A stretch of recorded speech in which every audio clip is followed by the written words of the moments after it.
Students, सो देखो आपके chapter 7 में दैट मीन्स कोऑर्डिनेट ज्योमेट्री में ये जो सेक्शन फॉर्मूला है m1x2 plus m2x1 upon m1 plus m2 और m1y2 plus m2y1 upon m1 plus m2। सो ये सेक्शन फॉर्मूला यूज करके बहुत सारे क्वेश्चंस आपको मिल जाएंगे कि ये जो रेशियो है m1, ये रेशियो आपको फाइंड आउट करने के लिए आ जाते हैं कि फाइंड द रेशियो। सो इस तरह के क्वेश्चन में बुक्स में कभी तो k रेशियो 1, कभी 1 रेशियो के, ये सब लेट करके क्वेश्चन सॉल्व होता है। तो बच्चे बहुत ही कंफ्यूज हो जाते हैं किस तरह से ये क्वेश्चन करूं, कब k रेशियो 1, कब 1 रेशियो के। सो आपको मैं कह रही हूँ ये कुछ भी करने की जरूरत नहीं, आप बस एक ट्रिक सीख लो, जितने भी क्वेश्चन है इस तरह के आप सब क्वेश्चन इजीली सॉल्व करोगे। सो देखो वो किस तरह से करोगे। जैसे पहले ये क्वेश्चन रीड करो कि find the ratio in which the y axis divide the line segment joining the point this and this. तो इस क्वेश्चन में क्या कहना चाह रहे कि ये जो दो पॉइंट है, इस पॉइंट से अगर आप लाइन सेगमेंट ज्वाइन करोगे वो y एक्सिस उसको किस अनुपात में डिवाइड कर रहे हैं। सो सपोज इसको थोड़ा हम देखते करके, ये आपका कोऑर्डिनेट सिस्टम है, ये आपका x एक्सिस है, ये आपका y एक्सिस है। तो y एक्सिस किसको डिवाइड कर रहा है, देखो 5, -6। तो मान लो यहाँ पे 5 होगा कहीं पे, यहाँ पे कहीं पे होगा -6। सो ये आपका पॉइंट है 5, -6, -1, 4।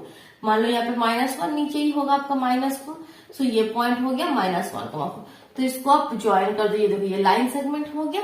तो y एक्सिस इस लाइन सेगमेंट को किस अनुपात में डिवाइड कर रहा है। सो ये जो अनुपात इसको आपको फाइंड आउट करना है, ठीक है। इसको हम m1 m2 मान लेते हैं।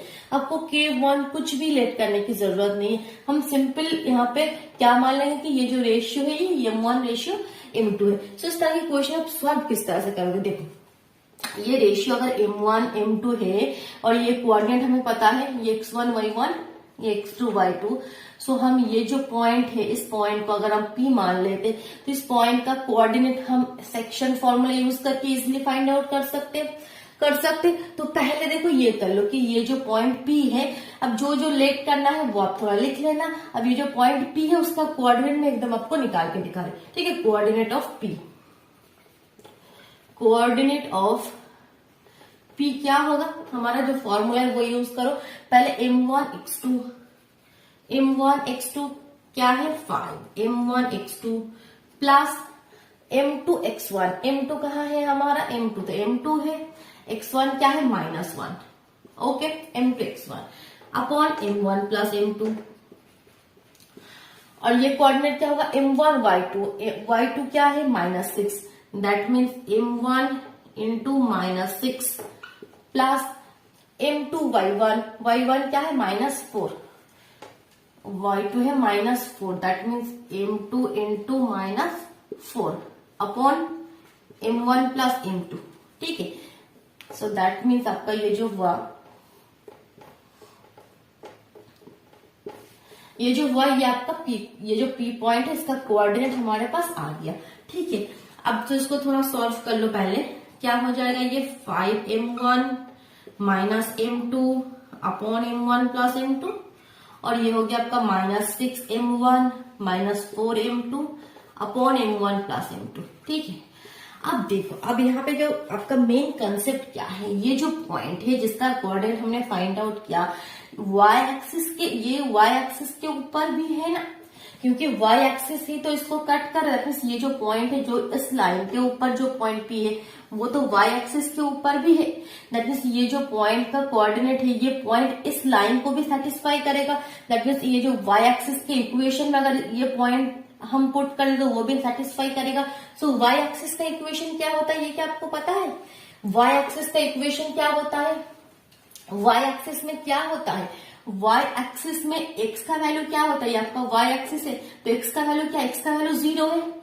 इस तरह से अगर कोई पॉइंट है 0,5, 0,7 तभी तो इस एक्सिस के ऊपर होगा, ये 0, यहाँ पे 5 होगा, 0 यहाँ पे 7 होगा, या माइनस में होगा 0 -5 यहाँ पे। सो y एक्सिस का इक्वेशन होता है हमारा x इज इक्वल टू 0, ये याद रखना आप। और x एक्सिस का इक्वेशन होता है y is equal to 0। So equation of the y axis क्या होता है, x इज इक्वल टू 0। अब बाय द गिवन कंडीशन फिर क्या हो जाएगा, बाय द गिवन कंडीशन हम क्या लिख सकते हैं, बोलो सोचो।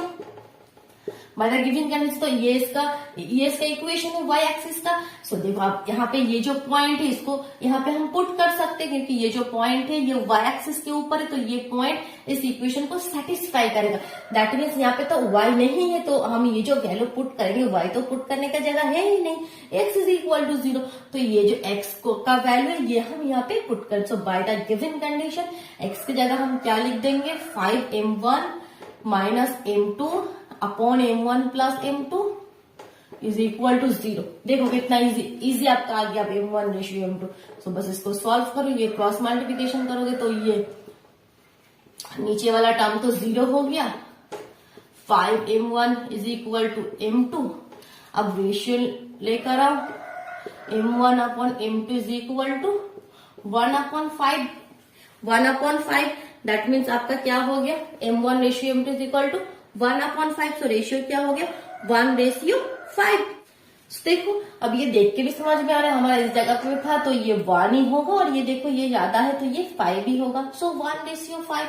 सो हमारे पास जो रेशियो वो आ गया 1:5। ये आपका फाइनल आंसर है। आपको के रेशियो 1 रेशियो के कुछ भी लेट करने की जरूरत नहीं है, ठीक है। देखो इस तरह के और एक क्वेश्चन देखो, ये मैं इरेज कर रही हूं तो आपका कंसेप्ट और भी क्लियर होगा। देखो सो क्वेश्चन क्या है, देखो क्वेश्चन पहले मैं रीड कर रही हूं। क्वेश्चन आपके पास है कि डिटरमाइन द रेशियो, आपको रेशियो फाइंड आउट करना है, इसी तरह के क्वेश्चन है। Determine the ratio in which the line, एक लाइन का इक्वेशन है 2x plus y minus 4 is equal to 0।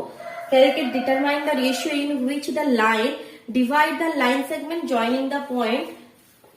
मैं आपको क्वेश्चन समझा रही हूँ, पहले ये क्वेश्चन लिख लो, और एक बी पॉइंट है 3,7। उसी तरह के क्वेश्चन है यहाँ पे, बस वहां पे दे दिया कि y एक्सिस ये जो पॉइंट है, इस पॉइंट के लाइन, इस पॉइंट को ज्वाइन करके जो लाइन सेगमेंट हो रहा था उसको डिवाइड कर रहा था। यहाँ पे क्वेश्चन है कि ये जो पॉइंट है, इस पॉइंट के जो लाइन सेगमेंट है उसको ये वाला जो लाइन है, ये इक्वेशन है, ये इक्वेशन मतलब वो डिवाइड करे, तो आपको वो जो पॉइंट है वो आपको फाइंड आउट करना है। दैट मीन्स अगर ये ए पॉइंट है, ये बी पॉइंट है, और ये जो लाइन है वहां पे वाई एक्सिस था, यहाँ पे ये वाला लाइन दे दिया, एक इक्वेशन आपको बता दिया, ठीक है। सो इसको आपको, ये रेशियो आपको फाइंड आउट करना है। सो देखो सेम क्वेश्चन है ना, हम यहाँ पे पी का वैल्यू फाइंड आउट करने के बाद x is equal to 0, that means y axis के इक्वेशन में पुट कर रहे थे, यहाँ पे ये वाला इक्वेशन दे दिया तो इस पे पुट करेंगे, तब x का वैल्यू भी पुट होगा, y का वैल्यू भी पुट होगा ना। सो देखो करके देखते हैं, चलो। सो देखो हम अब किस तरह से करेंगे, ये मैं इरेज कर दूं। सो हमारा सबसे पहले तो हमारा क्या है, सबसे पहले ये हमारा मान लो ए पॉइंट है, ये हमारा बी पॉइंट है, और ये जो पी पॉइंट ये हमें फाइंड आउट करना है, और ये जो हमारा गिवन है 2x plus y minus 4 is equal to 0। 2x plus y minus 4 is equal to 0।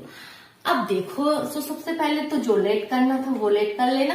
Late करने के बाद एकदम जो कोऑर्डिनेट है पी का वो फाइंड आउट करते हैं, ठीक है। पी का कोऑर्डिनेट क्या होगा, देखो फॉर्मूला क्या, फॉर्मूला लिख ले तो m1 x2 plus m2 x1 bye m1 plus m2, यहाँ पे m1 y2 plus m2 y1 upon m1 plus m2, ठीक है। ये आपका x1, ये y1, ये x2, ये y2।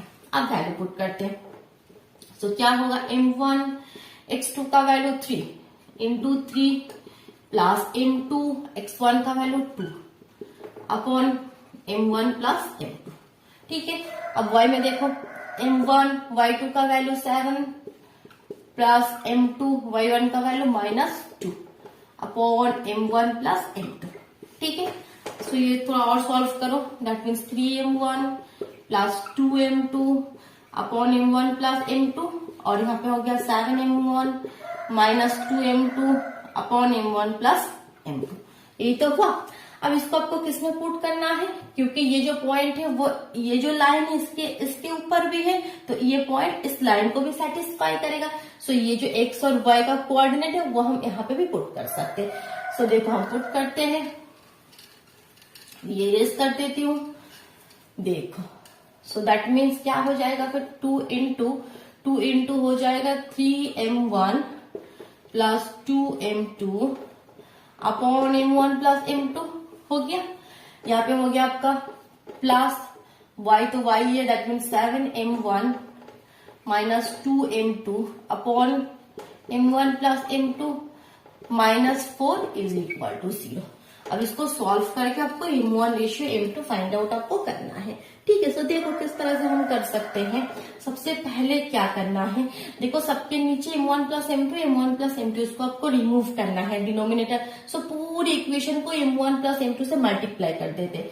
सो करने से क्या होगा, देखो 2 into m1 plus m2 into 3m1 plus 2m2। जब भी इस तरह का क्वेश्चन होगा, नीचे डिनोमिनेटर में कुछ होगा, आपको उसको हटाना है, तो पूरे इक्वेशन को मल्टीप्लाई कर देना। उससे फायदा क्या होगा, ये और ये चीज आपका कैंसिल आउट हो जाएगा।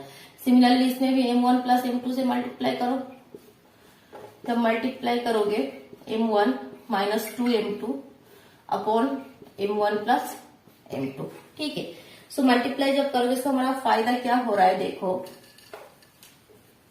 माइनस 4 के साथ भी होगा, minus 4 into is equal to 0। ठीक है, सो यहाँ पे तो ये वाला कैंसिल आउट होगा, यहाँ पे भी ये वाला कैंसिल आउट हो गया। सो ये हो गया 6m1 प्लस 4m2, ये हो गया 7m1 माइनस 2m2 और वो हो गया minus 4m1 minus 4m2 is equal to 0। पहले तो एक ये चीज कैंसिल आउट हो गया और m1 कितना है, देखो 6 और 7, यहाँ पे 13 में से आपका 4 हट गया, दैट मीन्स 9 m1 और m2 बस आपके पास एक ही है 2m2। So minus 2m2 is equal to 0, that means 9m1 is equal to 2m2। So ratio क्या हो गया, m1 रेशियो m2 हो गया आपका 2/9 तभी होगा 2m2 9m1। सो आपका रेशियो हो गया 2:9, आपका फाइनल आंसर है। ठीक है, सो इस तरह के क्वेश्चन में आपको कुछ भी रिलेट करने की जरूरत नहीं, सिंपल m1 m2 रिलेट करोगे, क्वेश्चन सॉल्व हो जाएगा। कंसेप्ट क्लियर हुआ। सो अगर वीडियो अच्छा लगे तो लाइक कर दो और अपने फ्रेंड्स के साथ शेयर कर दो, और चैनल में नए हो तो चैनल को सब्सक्राइब कर लो। Okay, thank you.